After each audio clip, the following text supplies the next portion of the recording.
نحمده ونصلي على رسوله الكريم اما بعد فاعوذ بالله من الشيطان الرجيم بسم الله الرحمن الرحيم رب اشرح لي صدري ويسر لي امري واحلل عقدة من لساني يفقهوا قولي۔ آج ہم پڑھیں گے کہ جادو اور نظر بد لگنے کی وجوہات کیا ہیں، کیا ریزنز ہوتی ہیں، کیوں ایسا ہو جاتا ہے انسانوں کے ساتھ۔ سب سے پہلی بات یہ کہ انسان کو یہ جان لینا چاہیے کہ جو کچھ بھی ہوتا ہے وہ اللہ کے اذن سے ہوتا ہے، اللہ کے حکم سے ہوتا ہے۔ سورۃ تغابن میں اللہ تعالیٰ فرماتے ہیں ما اصاب من مصیبت الا باذن اللہ ومن یؤمن باللہ یہد قلبہ واللہ بکل شیء علیم۔ جو مصیبت بھی آتی ہے وہ اللہ کے اذن سے ہی آتی ہے، اور جو شخص اللہ پر ایمان لائے تو اللہ اس کے دل کو ہدایت بخشتا ہے اور ہر چیز کو جاننے والا ہے۔ یعنی جب ایسی کوئی تکلیف پہنچے تو انسان سوچے کہ یہ اللہ کے اذن سے آئی ہے، اس کے پیچھے اللہ کی کوئی حکمت ہے، کوئی مصلحت ہے، کوئی مقصد ہے، اور اگر آئی ہے تو اس کو دور کرنے والا بھی اللہ ہی ہے۔ اور من یؤمن باللہ یہد قلبہ، اس کے بارے میں عبداللہ بن مسعود نے کہا کہ یہ وہ شخص ہے کہ اگر اس پر کوئی مصیبت آ پڑے تو وہ اس پر بھی راضی رہتا ہے، مصیبت آنے پر بھی راضی رہتا ہے، بلکہ سمجھتا ہے کہ یہ اللہ ہی کی طرف سے ہے۔ پھر یہ بات یاد رہے کہ ہر بیماری، تکلیف یہ تقدیر کا حصہ ہے، یعنی اللہ سبحانہ وتعالیٰ نے بندوں کو پیدا کیا اور ان کی تقدیر بھی بنائی۔ تو اسی لیے مومن کیا کہتا ہے، قل لن یصیبنا الا ما کتب اللہ لنا هو مولانا، کہ ہمیں ہرگز نہیں پہنچا مگر وہی جو اللہ نے ہمارے لیے لکھ دیا تھا، وہی ہمارا مولا ہے، یعنی اس کو ٹھیک بھی وہی کرے گا، اس تکلیف کو دور بھی وہی کرے گا۔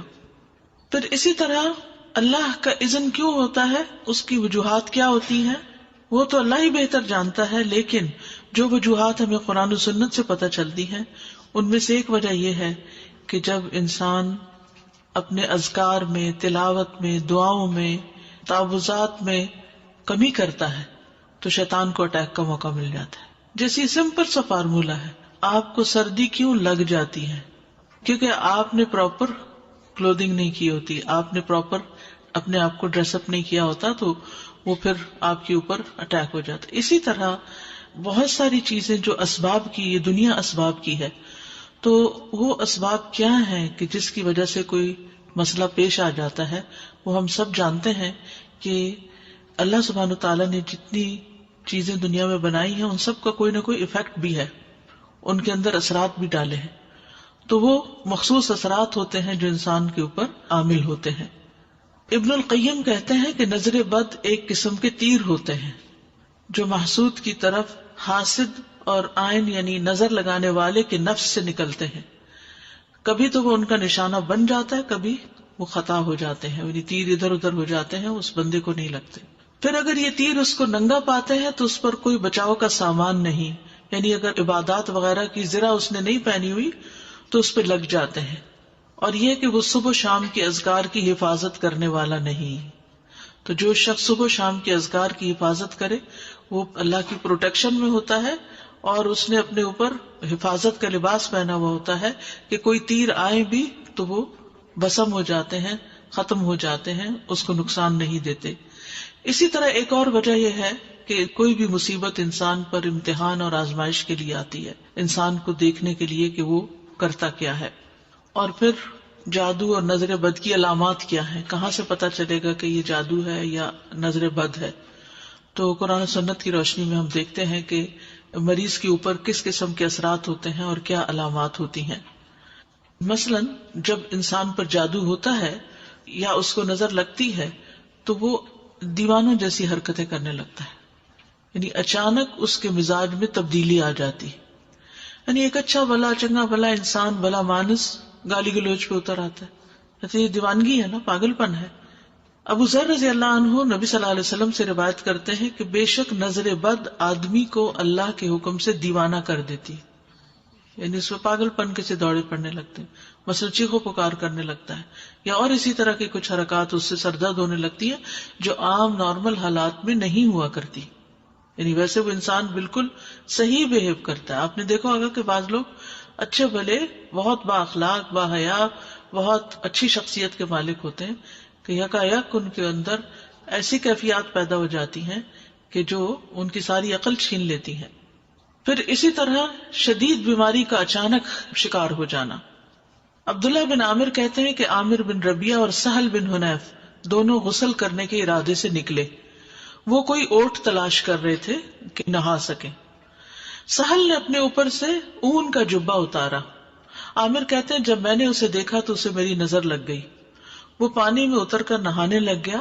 میں نے پانی میں اس کے بڑبڑانے کی آواز سنی تو میں اس کے پاس آیا، اسے 3 دفعہ آواز دی لیکن اس نے جواب نہیں دیا۔ پھر میں نبی صلی اللہ علیہ وسلم کے پاس آیا اور آپ صلی اللہ علیہ وسلم کو ساری بات بتائی۔ اس پر آپ صلی اللہ علیہ وسلم تشریف لائے اور پانی میں داخل ہو گئے۔ گویا کہ میں اب بھی آپ کی پنڈلیوں کی سفیدی دیکھ رہا ہوں۔ آپ نے اس کے سینے پر 3 دفعہ ہاتھ مارا اور پھر یہ دعا دی، اللہم اذہب عنہ حرہا وبردہا ووصبہا، اے اللہ اس کی گرمی اور سردی اور بیماری اور لاغری دور کر دے۔ پھر آپ صلی اللہ علیہ وسلم کھڑے ہوئے اور فرمایا، جب کسی کو اپنے بھائی کا وجود یا کوئی مال پسند آئے، یعنی اس کی شکل اچھی لگ رہی، جیسے دلہن وغیرہ کو دیکھتے ہیں، یا ویسے ہی کبھی کوئی شخص بہت ہی پیارا لگ رہا ہوتا ہے تو اس کے لیے برکت کی دعا کر دے، کیونکہ نظر لگ جانا برحق ہے۔ اب یہ خاص نظر کی دعا ہے، یہ آپ کو یاد ہونی چاہیے۔ اب بچہ مثلاً بہت رو رہا ہے، کوئی بھی ان یوزول سمٹمز ہے اور آپ کو فیل ہو رہا ہے کہ اس کو کوئی اچانک ہی بیماری لگ گئی ہے، تو اس صورت میں یہ دعا بہت فائدہ مند ہے، کیونکہ یہ نبی صلی اللہ علیہ وسلم نے پڑھی ہے، اور نبی صلی اللہ علیہ وسلم کا کسی دعا کو پڑھنا جو ہے کوئی معمولی عمل نہیں ہے۔ آپ کہاں سے پڑھتے تھے؟ آپ کو جو کچھ ملتا تھا وہ وحی الہی سے ملتا تھا۔ اللہم اذہب عنہ حرہا وبردہا ووصبہا، اے اللہ اس سے دور کر دے اس کی گرمی، یعنی اگر نگاہوں کی گرمی اس کے اندر آئی ہے تو وہ دور کر دے، اور سردی اور بیماری اور لاغری، ووصبہا، وصب کہتے ہیں تھکاوٹ اور لاغری۔ پھر اسی طرح چہرے پر دھبے پڑنا، یہ بھی نظر لگنے کی علامت ہوتی ہے، چھائیاں وغیرہ پڑنا جو ہوتا ہے۔ پھر بچوں کا بلا وجہ روتے رہنا۔ عائشہ رضی اللہ تعالی عنہا سے مروی ہے، وہ کہتی ہیں کہ ایک مرتبہ نبی صلی اللہ علیہ وسلم تشریف لائے تو ایک بچے کے رونے کی آواز سنی۔ آپ نے فرمایا تمہارا یہ بچہ کیوں رو رہا ہے؟ یعنی ایک ہوتا ہے نا تھوڑا بہت روئے، اب اس کو بہلائیں وہ بہل جاتا ہے، دودھ پلائیں پینے لگ جاتا ہے، لیکن ہو سکتا ہے کہ آپ میں سے جن لوگوں نے بچے پالے ہیں انہیں یاد ہوگا کوئی نہ کوئی ایسا واقعہ کہ بچے نے جو رونا شروع کیا، آپ دودھ پلا رہے ہیں تو دودھ نہیں پی رہا، کھڑے ہو رہے ہیں، لیٹ آ رہے ہیں، بہلا رہے ہیں، چھنچنے جھنجھنے سب کام کر لیے، لیکن بچہ ہے کہ چپ ہی نہیں کر رہا۔ یعنی وہ ساری چیزیں جن سے وہ آسانی سے بہل جاتا ہے ان سے وہ بہل کے نہیں دے رہا، تو یہ بھی کس چیز کی علامت ہے؟ نظر کی۔ کیا دلیل ہے کہ یہ نظر کی علامت ہے؟ کیونکہ نبی صلی اللہ علیہ وسلم نے اس ماں کو جس کا بچہ روئے چلے جا رہا تھا اور چپ نہیں کر رہا، آپ نے فرمایا کیا تم نے اس کو نظر بد کا دم نہیں کرایا؟ تو ماؤں کو بچے پالنے کے لیے بہت ضروری ہے کہ یہ تعلیم دی جائے کہ اگر بچے میں ان یوزول سمٹمس ہوں تو پھر اس کے اوپر وہ خود دم کرے، کیونکہ کتنے دن کسی کے پاس لے جایا جا سکتا ہے اور کتنے دن کوئی ہماری خدمت کر سکتا ہے۔ تو اس سلسلے میں اس علم کا ہونا ضروری ہے۔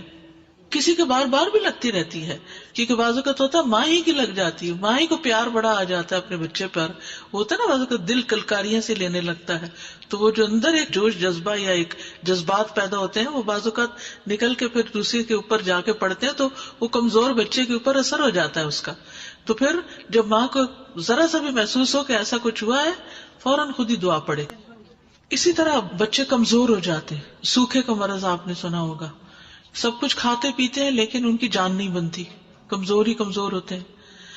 آپ صلی اللہ علیہ وسلم نے اسما بنت امیس رضی اللہ عنہا سے کہا کیا بات ہے کہ میں اپنے بھائی یعنی جعفر بن ابی طالب کے بیٹوں کے جسموں کو دبلا دیکھ رہا ہوں، کیا انہیں فقر و فاقہ رہتا ہے، انہیں کھاتے پیتے کچھ نہیں؟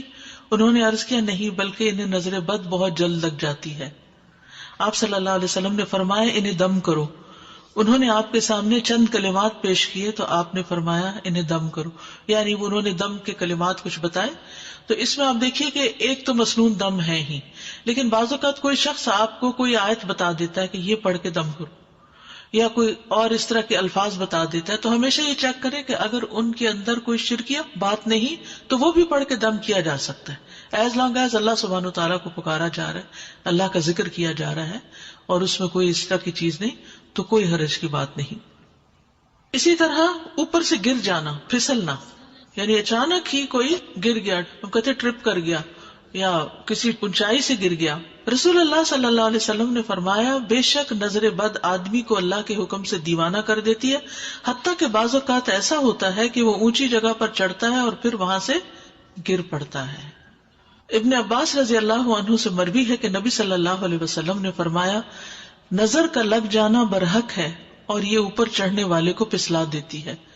اسی طرح دیگر جسمانی علامات کیا کیا ہو سکتی ہیں؟ مثلاً بغیر کسی وجہ کے مزاج میں تبدیلی آ جانا۔ آپ ہر روز صبح آرام سے اٹھتے تھے، اپنے کام کاج میں لگ جاتے تھے، اپنی روٹین تھی، ایک دن بھر کا ایک اسکیڈول تھا، لیکن آپ کے مزاج میں ایسی تبدیلی آ جاتی کہ کچھ کر ہی نہیں پاتے۔ تو بغیر اسباب کے مزاج میں تبدیلی آنے کی کچھ علامتیں ہیں، اگر وہ آپ کے اندر ہیں تو ان سے بھی ہوشیار رہیے۔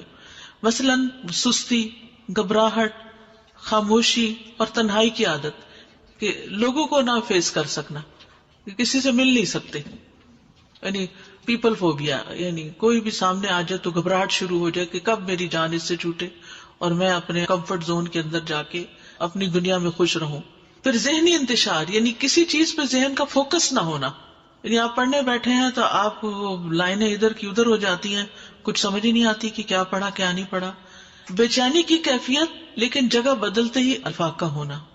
مزاج میں حد سے زیادہ چڑچڑاپن، چھوٹی چھوٹی بات پر ناراض ہو جانا، موڈ آف کر لینا، کسی کام میں دل نہ لگنا، کہیں ٹکنا ہی نہ، ایک کام ایک دن کیا پھر وہ چھوڑ دیا، پھر وہ شروع کیا پھر وہ چھوڑ دیا۔ نماز، روزہ اور دیگر عبادات سے دل اکتا جانا۔ کئی دفعہ کہتی ہیں نا مائیں، بچہ اتنی اچھی خود ہی سے نماز پڑھ لیتا تھا، پتہ نہیں کیا ہوا یہ کہ آپ نے کسی سے کہا ہوگا میرا بچہ تو خود ہی پڑھ لیتا ہے نماز، اور وہی سے کام خراب۔ سر کا دکھنا اور بغیر سبب کے اچانک جسم گرم ہو جانا، حرارت بڑھ جانا۔ دونوں یا کسی ایک کندھے میں درد ہونا، جیسے کہ کوئی انگارہ ہو، یعنی ایک جگہ خاص طور پر جیسے کوئی ہیٹ نکل رہی ہو وہاں سے۔ بیک ایک، نیچے کے حصے میں درد ہونا، یعنی جسم کے اچانک یہ جو بیک بون ہے اس کے نیچے درد۔ بالوں کا اچانک گرنا شروع ہو جانا، یعنی ایک تو ہوتا ہے نا کہ کسی بیماری کے بعد گرتے ہیں، یا تھوڑے بہت تو ہر ایک کے گرتے ہیں، روز تو گرتے ہی ہیں، لیکن بعض اوقات ایسا بھی ہوتا ہے کہ جو گرنا شروع ہوتے ہیں تو وہ تھمنے کا نام نہیں لیتے۔ وزن کا اچانک کم ہو جانا، یعنی کھا پی رہے ہیں سب کچھ ٹھیک جا رہا ہے، کھانے کی خواہش کا ختم ہو جانا، بھوک نہ لگنا۔ فضا میں خنکی بھی ہو تو جسم کی حرارت بڑھ جانی، باہر ٹھنڈا ہے لیکن جسم گرم ہوئے چلا جا رہا ہے، اور اسی طرح باہر گرمی ہے اور جسم ٹھنڈا ہی ہوا چلے جا رہا ہے۔ چیز کو ذہن میں رکھنے، حفظ کرنے اور سمجھنے کی قدرت نہ ہونا، یعنی حفظ ہوتا ہی نہیں، کر کر کے پھر وہیں کا وہیں کڑے۔ کثرت سے پسینے آنا اور ان کی بو تبدیل ہو جانا، یعنی ایک تو ہر انسان کی ایک ہوتا ہے نا اسمیل ہوتی ہے، لیکن ایک وہ بہت اسٹرانگ قسم کی شروع ہو گئی۔ جلد پر پھوڑے پھنسیوں کا، خارش کا ظاہر ہونا یا چیونٹیوں کے رینگنے کا احساس ہونا، جیسے کچھ چل رہا ہے جسم پر۔ نیند کا کم آنا اور زیادہ تر جاگنا، انسومنیا جس کو بولتے ہیں۔ بعض اوقات دورے کی کیفیت کے دوران گردن ٹیڑھی ہو جانا، ڈراؤنے خواب آنا، بیداری میں بھی چیخو پکار کی آوازیں سنائی دینا، علیحدگی اور تنہائی پسند کرنا، ذہنی پراگندگی، گھر والوں، دوست، رشتہ داروں سے معاملات بے سبب خراب ہونا، یعنی جس کے ساتھ یہ معاملہ کیا وہیں گڑبڑ ہو گئی، رونے کی خواہش کرنا یا ہمیشہ روتے ہی جانا، یعنی رونے کو ہی بہت دل چاہتا ہے۔ تو یہ عوارض جو ہیں یہ بیماریاں ہیں اور بیماریوں کی علامات ہیں، ان میں نفسیاتی، روحانی، جسمانی سبھی اکٹھے ہو سکتے ہیں، یعنی جسمانی بھی، روحانی، نفسیاتی، یہ سارے مل بھی جاتے ہیں بعض اوقات۔ جیسے اگر بنیادی بات آپ یاد رکھیں نا کہ کبھی جسم میں تکلیف شروع ہوتی ہے اور وہ روح پہ جا پڑتی ہے اور وہ روحانی بیماری بن جاتی ہے، اور کبھی روح پر کوئی چیز آتی ہے اور وہ جسم کی طرح منتقل ہو کے جسمانی دردیں جو ہیں یہ جسمانی تکلیف ہے لیکن سبب روحانی ہے۔ اسی طرح کچھ غیر معمولی علامات نظر آنا، ٹھیک ہے، ان میں خون کے چھینٹے گرنا، طے شدہ کپڑوں کو کٹا ہوا پانا، خاوند یا بیوی کو ایک دوسرے میں کشش ختم ہو جانا، ینگ ہے جوان ہے لیکن یہ نارملٹی ہے نا کہ ہسبینڈ کو وائف کی ضرورت ہی نہ رہے. پھر اسی طرح آپس میں بلا وجہ شکوک و شبہات پیدا ہو جانا، ایک دوسرے کا ٹرسٹ ختم ہو جانا، خاوند یا بیوی کو ایک دوسرے کی شکل بدصورت دکھائی دینا. تیسری بات مال سے متعلق کچھ علامتیں، مال میں برکت نہ ہونا، اچانک نقصان ہونا، جسے نظر لگی ہوئی ہو وہ کام سے نفرت کرتا ہے، باوجود قدرت ہونے کے رزق تلاش کرنے سے روگردانی کرتا ہے، یہ کوشش ہی نہیں کرتا. لوگوں پر تہمت لگانا کہ لوگ مجھے گھورتے ہیں اور لوگوں کی وجہ سے میں ناکام ہوں، یہ دوسرے لوگوں کو بلیم کرتے رہنا، یہ بھی ایک نارمل رویہ نہیں ہوتا نا. انسان اپنے نقصان یا اپنے ناکامی کی ریزن صرف دوسروں کو دے کے مطمئن نہیں ہو سکتا، اس کو خود بھی رسپانسبلٹی لینی چاہیے. لیکن وہ شخص کنونسڈ ہوتا ہے کہ نہیں، دوسروں کی وجہ سے ہی میں ناکام ہوں، میرا اپنا کوئی قصور نہیں.